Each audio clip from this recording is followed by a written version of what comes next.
দুটি পা না থাকলেও ভিক্ষা না করে হুইল চেয়ারে বসে অনেক কষ্টে বাদাম বিক্রি করেই চলে ঠান্টু মিয়ার সংসার। রোদ বৃষ্টি কিংবা ঝড় পেটের তাগিদে হুইল চেয়ার ঠেলে তাকে বের হতেই হয় বাদাম নিয়ে। একসময় যিনি ছিলেন পুরোদস্তর কৃষক, বর্গা জমিতে ফসল ফলিয়ে সচ্ছলভাবে চলতেন সংসার নিয়ে, তিনি এখন হুইল চেয়ারে বসে পথে পথে বিক্রি করছেন বাদাম। সড়ক দুর্ঘটনায় আমার পা দোকানা কেটে ফেলতে হয়, তখন আমি খুব চিন্তায় পড়ে গেলাম, কান্দা কাটে বললাম কি করে খাবো, কি করে চলবো, নিজের আত্ম করে সেরকম নেই। ফার্স্ট আমি 2 কেজি বাদাম নিয়ে বেচতাম, বেচতে এখন যাক টুকটাক করে আনলাম, 8-10 কেজি বাদাম নিয়ে ব্যবসা করে বেড়াই টুকটাক করে। ডেলি 3 কেজি করে বাদাম আমার স্ত্রী ভেজে দেয়, উনি আমাকে সহযোগিতা করে, আমি নিয়ে যাই বেচা কেনা করে বাড়িতে আসে।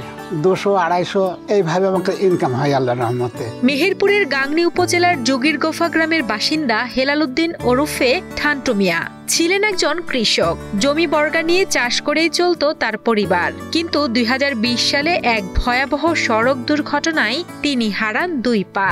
মুহূর্তের মধ্যেই তছনছ হয়ে যায় ঠান্টু মিয়ার জীবন। 2টি পা হারিয়ে প্রথমে হতাশার সাগরে ডুবে গেলেও স্ত্রীকে পাশে নিয়ে তিনি আবার দাঁড়ানোর চেষ্টা করেন। স্ত্রী বাদাম ভেজে প্যাকেট করে দেন, আর ঠান্টু মিয়া হুইল চেয়ারে বসে বাজার ঘুরে তা বিক্রি করেন। প্রতিদিন 3 থেকে 4 কেজি বাদাম বিক্রি করে আয় হয় মাত্র 2 থেকে 300 টাকা। তাতেই কোনো মতে চলে তাদের সংসার। এতেই বেশ সন্তুষ্টি প্রকাশ করেছেন ঠান্টু মিয়া ও তার স্ত্রী।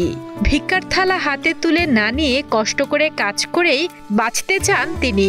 এটাই তার আত্মসম্মান, এটাই তার জীবনের লড়াই বলে মনে করেন ঠান্টু মিয়া। কিন্তু লোকের কাছে হাত পাতে গেলে আমাদের লজ্জা লাগে। এখন যদি সেরকম যদি কেউ সেইভাবে কেউ কিছু করে দিতে চায়, সেটা হচ্ছে আলাদা কথা। যদি কোনো আমি একটা মুদিখানার দোকান টোকান যদি আমাকে কেউ করে দিতে পারে সেইভাবে, তাহলে আমি সেখানে নিতে রাজি আছি। বাবা মা ভালোই ছিল, কাজ মাজ করতো, হুইটুই নিত, ভালোই ছিলাম। পা ভাঙ যাই, অসহায় হয়ে গেলাম, 3 কেজি করে বাদাম ভাইজি দিই, এদিকে সংসার চলে, এত কষ্টই থাকতে হবে।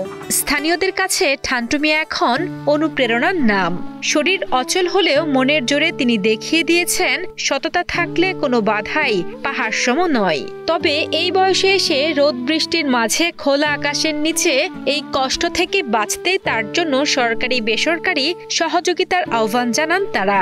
উনি একটা মেসেজ দিয়েছে যে কাজ করি, খাতে পারলে অবশ্যই কাজ করা যায়, সেখানে মানুষের কাছে হাত পাতার কোনো দরকার নাই।